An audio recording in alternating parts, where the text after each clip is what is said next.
Welcome to Wednesday in the Word with Prasan Murata. This is the 12th lesson in the series, Questions Jesus Asked. Moses permitted divorce for a certain reason, but the Pharisees stretched his words. Jesus challenged their misunderstanding by asking, what did Moses command? Today, Prasan takes us through Mark chapter 10, verses 2 through 12.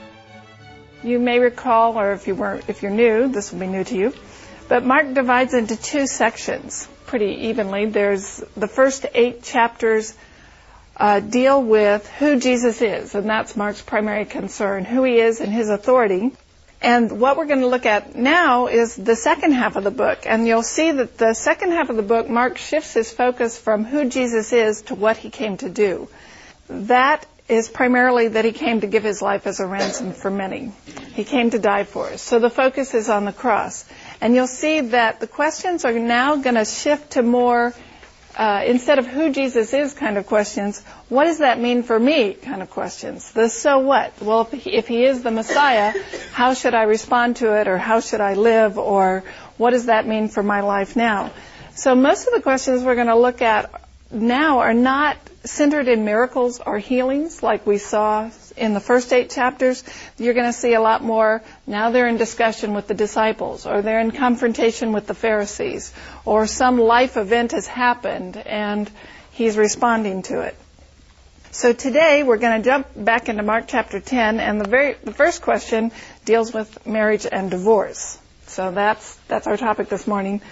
A few years ago, I saw a newspaper cartoon and had a mother, and she's sitting in bed with her little girl, and she's reading a book, and the title on the book says, Grim Reality Fairy Tales.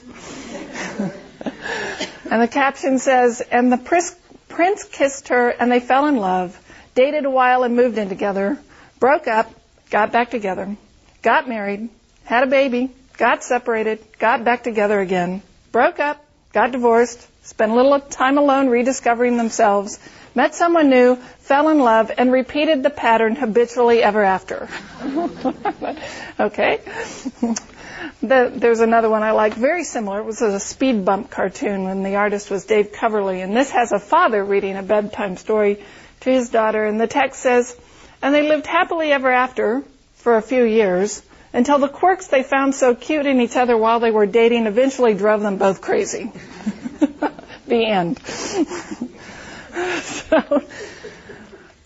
So those cartoons express the reality that marriages do not always end happily ever after, and that is the subject of our passage today. We're going to look at Mark chapter 10, and the question is, Jesus asks, what did Moses command? That's in the topic of divorce and marriage. So turn to Mark chapter 10, and we're going to start, we're just going to jump right in. We're going to look at the first 12 verses.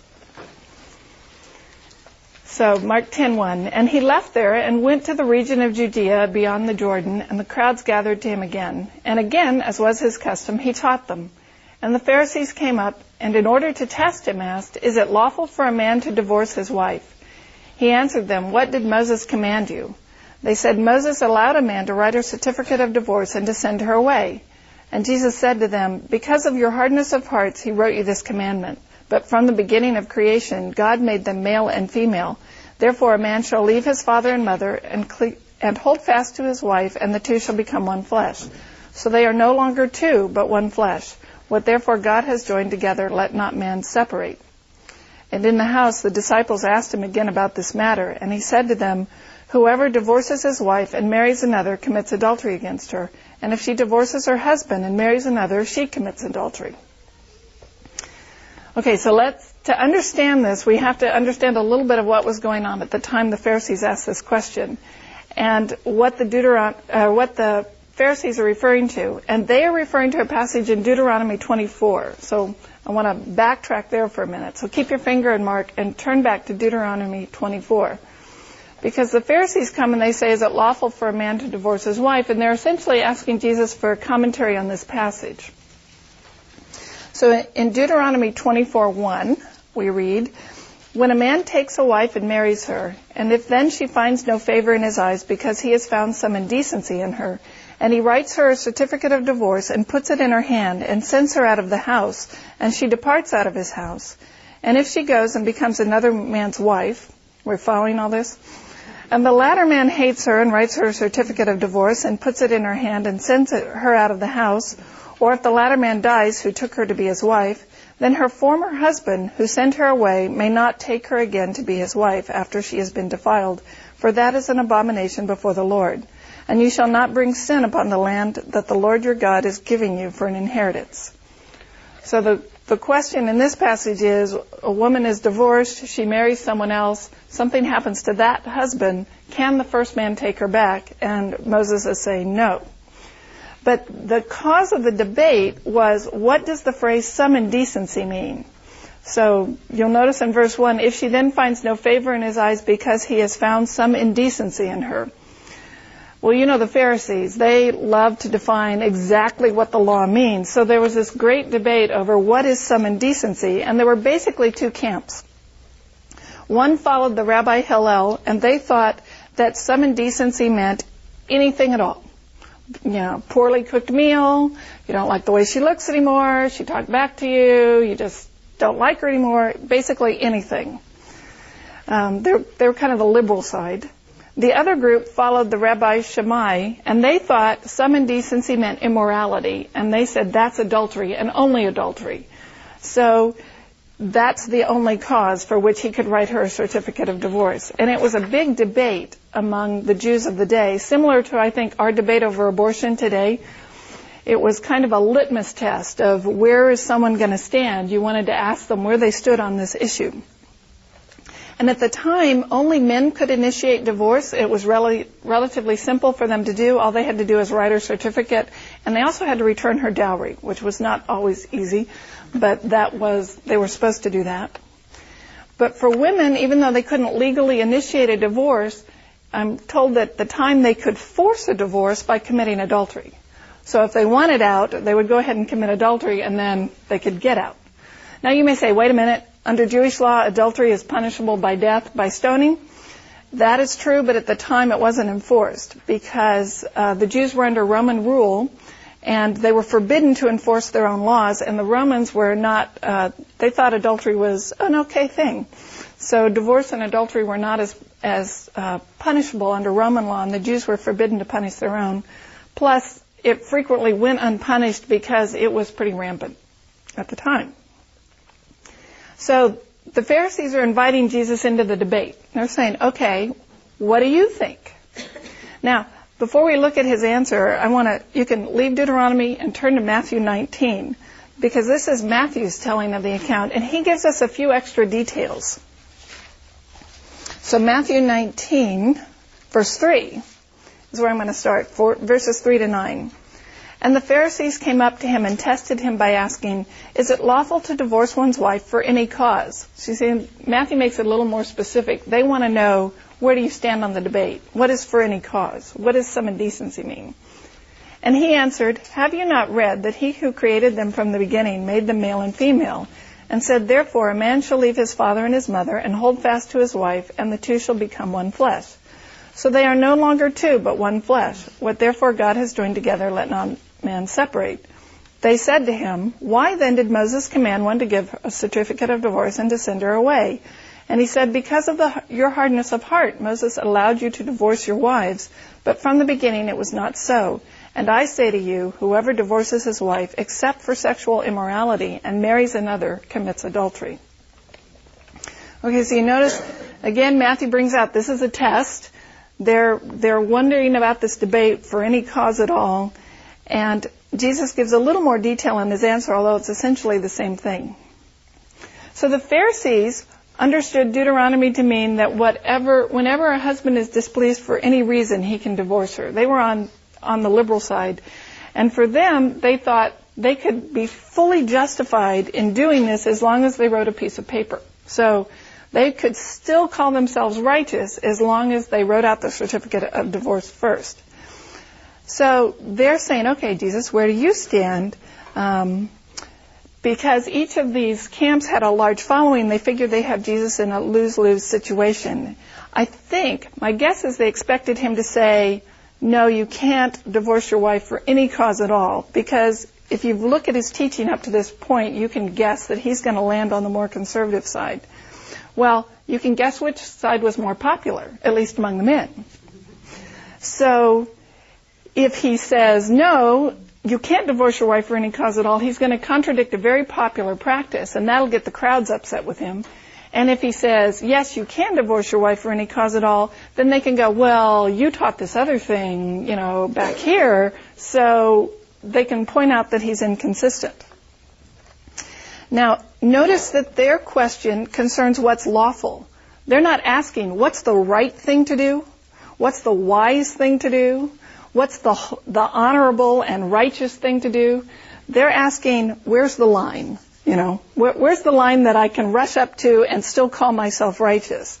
So they want to know the technicalities. They're not asking, what would God think? What's the right thing to do? They're essentially saying, how much can I get away with and still be righteous? So notice that's their heart attitude. And let me make a couple more comments on Deuteronomy, because what I want to make clear is that Deuteronomy is not advocating divorce. It's not saying divorce is a good thing and, fostering it or encouraging it. I think Deuteronomy is acknowledging that divorce happens and regulating the circumstances under which it can happen. And the primary importance of Deuteronomy was to protect the wife. Because Moses is insisting if you're going to divorce your wife, you have to document it. You have to make it legal. You can't leave her in this ambiguous state where she's married to you, but she's not. And it was a protection for women because women couldn't just go out and get jobs and support themselves.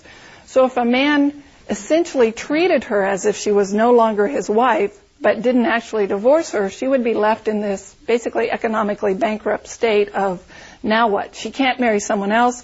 She can't, she's not really supposed to go back to her father, although that's probably what she would do. So Moses is saying, you can't leave her there. You have to make it public. You have to give her the freedom to move on.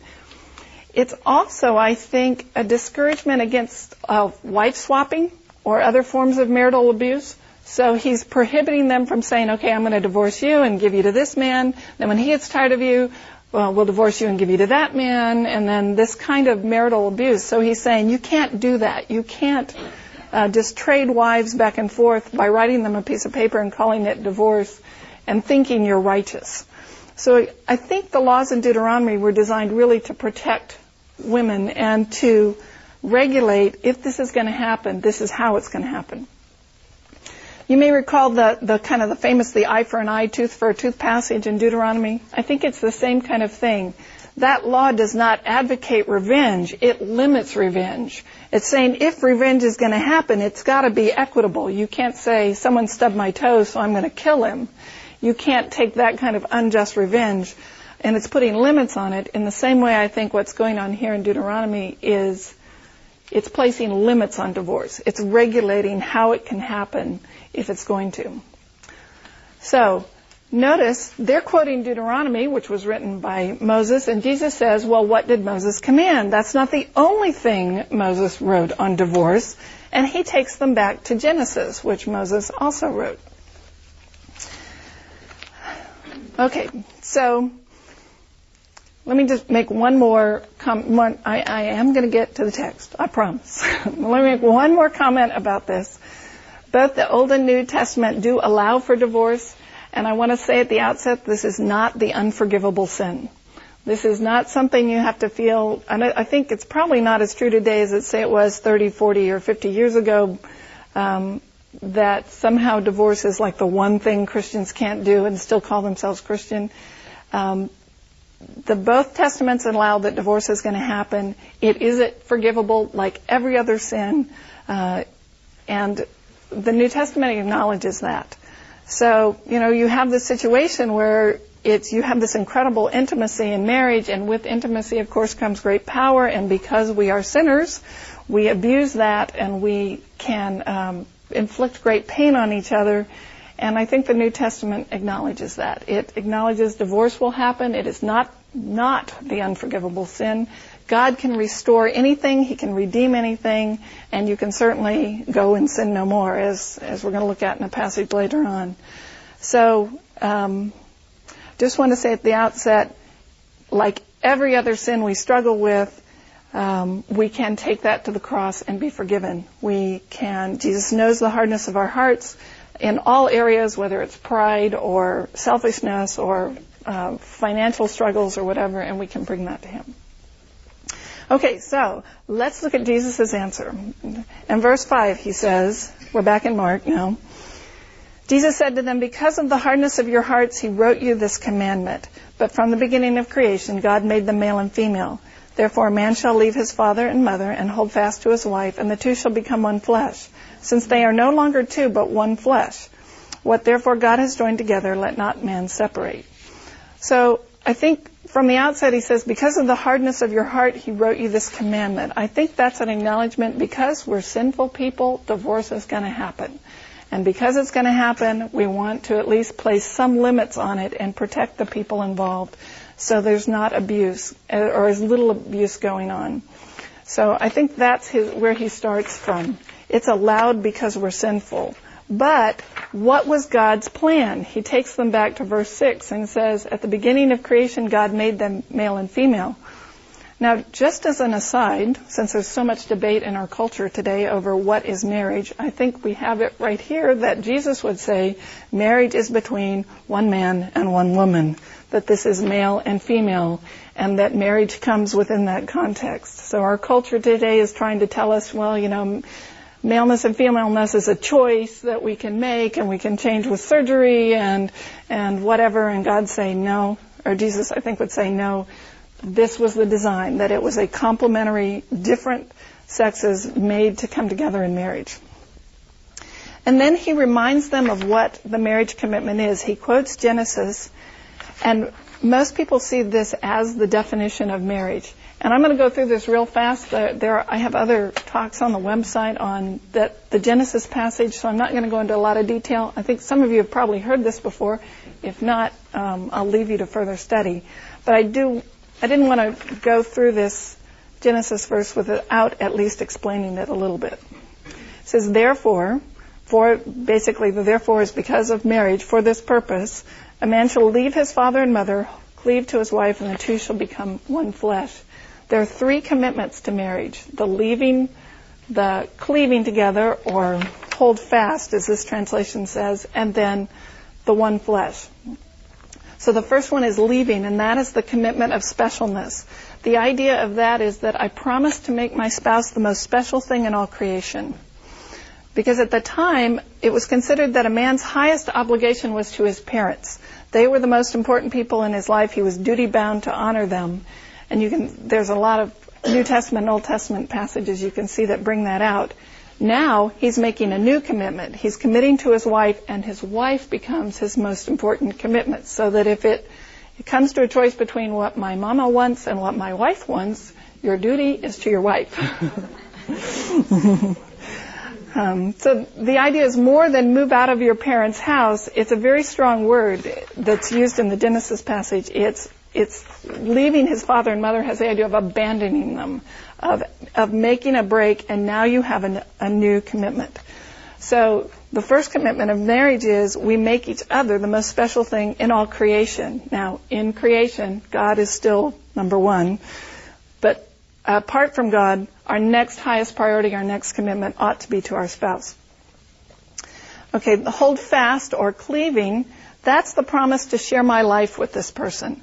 So they are now my highest priority, and I am willing to share every aspect of my life with them and share every aspect of their life. So there's not one thing I hold back and say, well, this is mine, and my husband can't ever have any interest in that or be a part of that in my life. That would break the commitment. So I stop thinking about I and me and mine, and I start thinking we and ours, and what is God calling us to, not just what is God calling me to.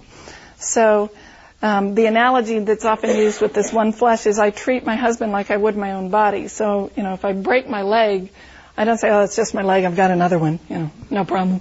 It's like, ow, that's me, that's part of me, that hurts me deeply. In the same way I should think of my spouse the way I treat him as part of me, as part of my life.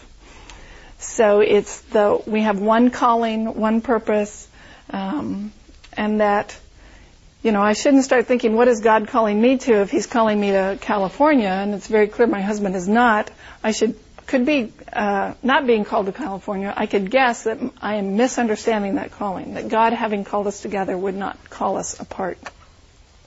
So, my husband becomes the most special thing in all of creation. To me, it's a commitment to share my whole life with him and to be willing to share all of his life. In my case, that meant I had to learn to like Star Trek, comic books, and I actually like them now. So anyway, just an aside. And then the last commitment is permanence. The idea of they shall become one flesh, or the cleaving is till death do us part. I promise to make this permanent. And permanent provides the security for the other two commitments, because I can't open my whole life to someone and make them special if they're going to walk away in a week. It's just too, most people can't take that risk. But if I know that he's going to be there every morning when I wake up for the rest of my life, then it becomes easier to make those commitments. So, marriage is specialness, one flesh, or sharing your whole life, and sharing it permanently, making that commitment no matter what, through all the ups and downs. And that's Jesus' answer. He's saying, what did Moses command you? Basically, marriage is forever. Divorce is necessary. It's an allowable because of our sinful natures. But God's plan, if in an unfallen world would be that marriage is forever. And it would be forever if we weren't sinful. But because we are sinful, we have to allow for the divorce. So, we have this discussion with in verse 10 where he is talking with the disciples later. Okay, now, wait a minute, before I get to that. Look how this contradicts the Pharisees. They're saying, I can divorce my wife for any cause at all and still consider myself righteous. And Jesus is saying, basically, you shouldn't divorce at all. And so he's turning them on his head. And they're trying to say, I can be righteous and blameless before God as long as I write a piece of paper first. And Jesus is saying, no, in God's design, marriage is permanent. But we're sinful people. So then they go into the house and the disciples ask him about them, and he makes this statement which sounds really harsh. He says, whoever divorces his wife and marries another commits adultery against her, and if she divorces her husband and marries another, she commits adultery. So what's he adding to the debate? Why would we add this into the discussion? I think what he's saying here is he's trying to say, call it what it is. We have all these euphemisms for our sinfulness. I'm just starting a new chapter in my life, or I'm just leaving this bad thing behind, or I'm closing the past, or I just broke up with my my girlfriend or boyfriend because it was the most loving thing to do. Well, I think what he's saying is, call it by its real name. It's sin. The sin that causes the relationship to end is the same sin that causes adultery. Now, what he's doing here, I think, fits a pattern we're going to see elsewhere, especially with the Pharisees. Pattern may be too strong a word, but if you read through some of his discussions with the Pharisees, you'll see him often quote an Old Testament commandment, which has a moral law, and then say something like, but I say to you, or have you not read also, and then he explains the morality from a different perspective of what would perfect obedience look like. So probably the most famous example of this is Matthew 5:27 and 28, where he says, you have heard it that it was said, you shall not commit adultery.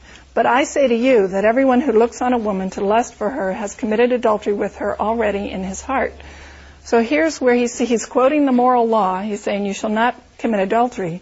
But I say to you, if you've looked at a woman with lust, then you've already committed adultery. Now, what's he doing there? Is he redefining the legalities of adultery and saying that now all these people that look on someone else with lust should be stoned because that's adultery? I don't think that's his point. I don't think he's making a legal ruling, but instead he's saying, look at what perfect obedience is. You think you're righteous because you have refrained from committing adultery, but the same evil that would cause you to commit adultery is already in your heart if you look on someone with lust. And I think he's trying to say, we want to set the bar down here and say, I can do this. So far I've refrained from that, so I'm righteous. And he's saying, hold it, The bar's up here. If you were really perfectly obedient, this is what it would look like. So I think that kind of thing is what's going on here, where he's saying, you think you're righteous because you have written your wife a piece of paper first, but I say to you, it's really adultery. The same evil that causes adultery causes divorce. In a perfect world, with perfect people, we would stay together. So the same sinfulness which causes adultery causes lust and causes divorce. And don't think you're righteous because you have refrained from one or the other. So he's not saying, adultery and lust are the same thing. There's a big difference between the one who acts on their lustful thoughts and the one that merely has them. The consequences are different. It's much better for my husband if I don't act on those lustful thoughts than if I do. The consequences of acting on them are much greater and damaging. But I don't want to fool myself into thinking, I'm great. Look how good I am because I have refrained. I think Jesus is, at least part of his point is, be honest about yourselves. We're sinful. And but for the grace of God, we would all be in a bigger mess. So the same evil that causes lust causes adultery and causes divorce. Now, I may be a better spouse. It may be better for my husband that I have not committed adultery, but I am no more righteous. Okay. So, that clear? Have I beaten that one to death enough? Okay. Again, divorce is not the unforgivable sin. Restoration is possible. And Jesus is saying, from God's design, he wants us to stay together. We shouldn't separate what God has put together. But if you do, recognize, don't try to whitewash it over. Don't put a euphemism on it. Know that this is a sin like any other sin. Okay, so in the time we have left, I want to try to get practical and give you some guidelines. If marriage is supposed to be permanent and we're sinful people, okay, so what? How do we live our lives? What are we supposed to do? How do we deal with that?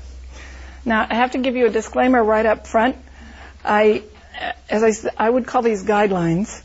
I recognize that every case is different, that our lives are messy and complicated, and that there's nothing I can stand up here and say that will blanketly fit every case in this room and predict the right course of action. I don't want you to get that idea that I'm laying down the law for you in any way at all. I'm not a licensed counselor. I'm just a student of the Bible, and I can tell you, based on what I've studied in these passages, here's some ways to start thinking about your lives and situations you may be in. So, but I'm not going to pretend to be able to predict the right course in every single situation. And I don't want to spark another Hillel Shammai debate, over what's right and wrong and what constitutes legitimate divorce and what doesn't. I am not that wise. And so these are just a starting point. So I'm not here to judge or condemn you, but I do want to give you some ways to start saying, if you know someone who's struggling with divorce or in a troubled marriage, how do you even begin to unravel that knot? So, here's my best guess at this part. The first guideline, or the first thing to realize, is marriage is permanent, and as far as we are able, we ought to seek to keep it that way. So, marriage at a minimum requires that both people be committed to it, and when one person has given up on that commitment, I think the marriage is essentially over, and divorce is just a legal recognition of that fact. But you want to keep from getting there. So you don't want to go into a marriage thinking, well, I can always get divorced. It just doesn't work out. I've always got a back door. That's the wrong attitude. You're not helping yourself from the get-go.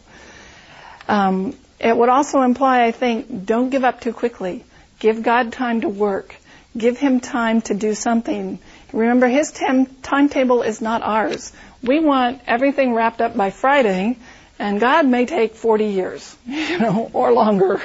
I mean, think about Abraham. He had to wait essentially 488 years to see some of his promises fulfilled, and he waited a long time for Isaac. But anyway, our starting point ought to be marriage is permanent, and as a believer, I ought to try to the best of my ability to keep it that way. Now, what do you do when it's over? And one person, hopefully the other person in the marriage, has given up completely on the marriage. then I think divorce is allowed. It's a recognition that's saying what has already happened in reality, that the marriage is essentially over. So, how do you know?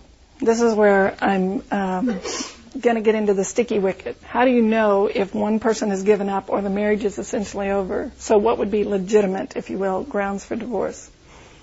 I would say adultery is not necessarily grounds for a divorce, and it is not the only grounds for divorce. It depends on the attitude of the adulterer. I have known at least one situation where a friend of mine committed adultery, and she desperately wanted her marriage to end, and she desperately wanted to get her husband's attention, and this was a misguided way to do it. I would never recommend it, but it actually did get his attention. But in her heart, she did not want her marriage to end, but she was so desperate to wake him up to the fact that they were in deep trouble that the adultery happened. And if he had come to me for counseling, I would have said, try to work it out. She wants to work it out. On the other hand, adultery may be the sign that I've given up, I've moved on. So adultery is not the only legitimate grounds for divorce, but like if my husband moves to Alaska and cuts off all communication, but he doesn't commit adultery, I could say, yes, he's given up on the commitment. He is no longer here. So in that case, I'd say, yes, divorce would be a recognition of that. So how do you decide? How do you know? My best advice is seek help. Don't try to make the decision alone. Seek help as soon as you see the first warning signs. Pray, talk to a trusted friend, a pastor, a counselor, an elder, a relative, of course your spouse. But don't get caught in the trap of, I don't want any other of the believers to know that I'm struggling, because we all struggle. No marriage in this church is perfect. And if you think there are perfect marriages in this church, you're wrong. And what you may not know is a marriage that looks perfect now was a sinking ship 5 years ago. But for you look at it now and think, gosh, they have it all together. So do not fall into the trap of thinking, I'm the only one in this church who's struggling with a marriage, and I can't tell anybody because then they'll know I'm not perfect. We know you're not perfect. We're not perfect. There's no perfect marriage in this church. Ask for help.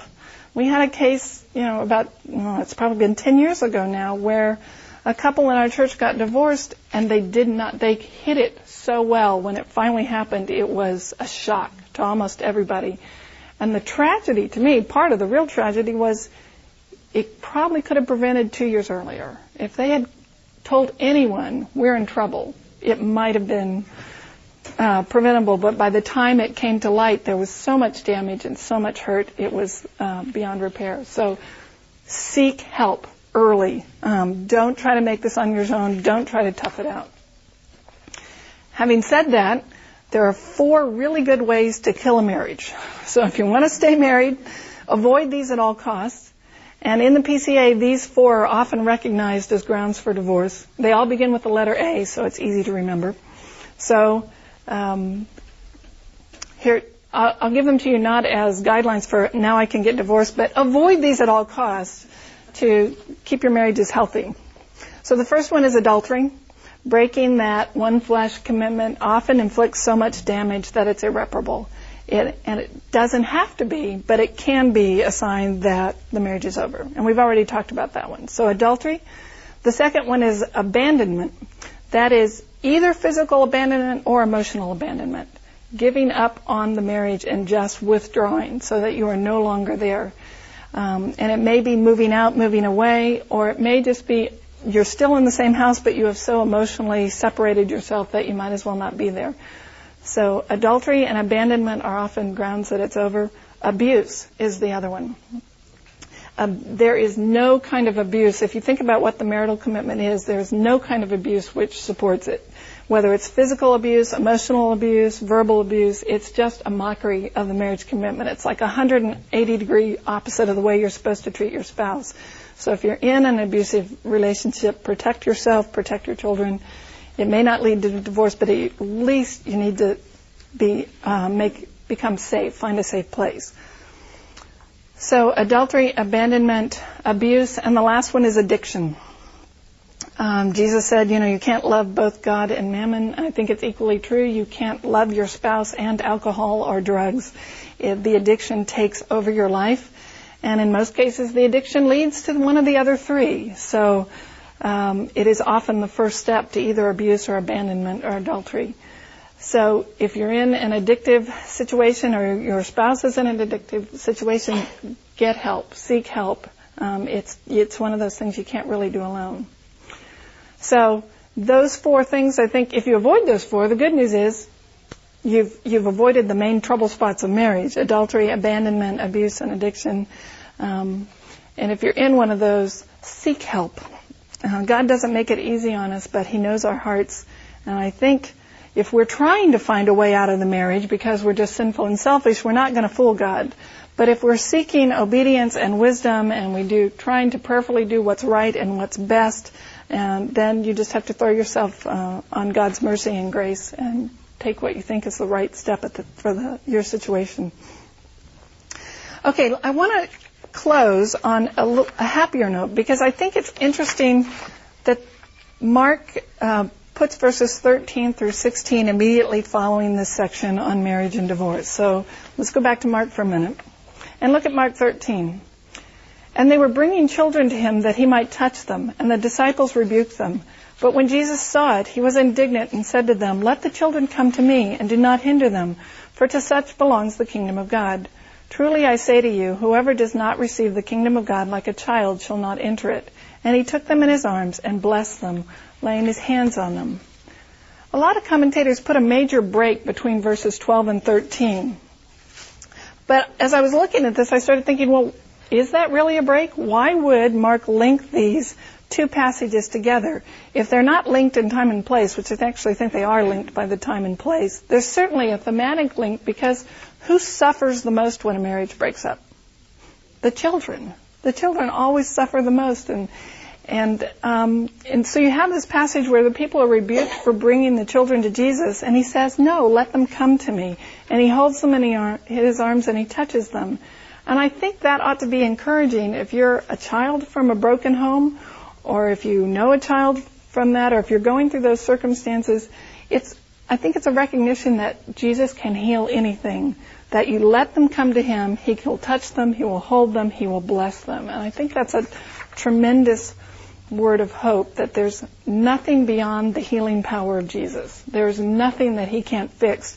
We cannot mess up our lives so badly that Jesus cannot still bring good out of it. And that's our hope. No matter how bad it gets, there's no loss or failure that he cannot restore with the touch of his hands. And anyone who comes to him for mercy, like this little child, he will wrap his arms around them and bless them. So whether you're divorced or a child of divorce, you can receive his healing touch and his blessing. I mean, every one of us has failed the standard of righteousness, whether we've been divorced or not. I mean, just go back to the Matthew 5 passage. Whoever's looked on a woman to lust for her has committed adultery already in her heart. Well, none of us in this room can pass that test. I mean, substitute man for woman, but there's no one in here who has not failed that standard. And his point is the same sin that causes lust, causes adultery, causes divorce, and I may not be divorced, but I am no less a sinner, and I have absolutely no grounds of claiming that I'm better than someone else or I'm more spiritually aware of something. We're all in the same boat. But the good news is there is hope. God can overcome the hurt of every sin. And I think divorce is devastating. It can be tragic and painful beyond belief, and yet the hope of the gospel is God can restore that.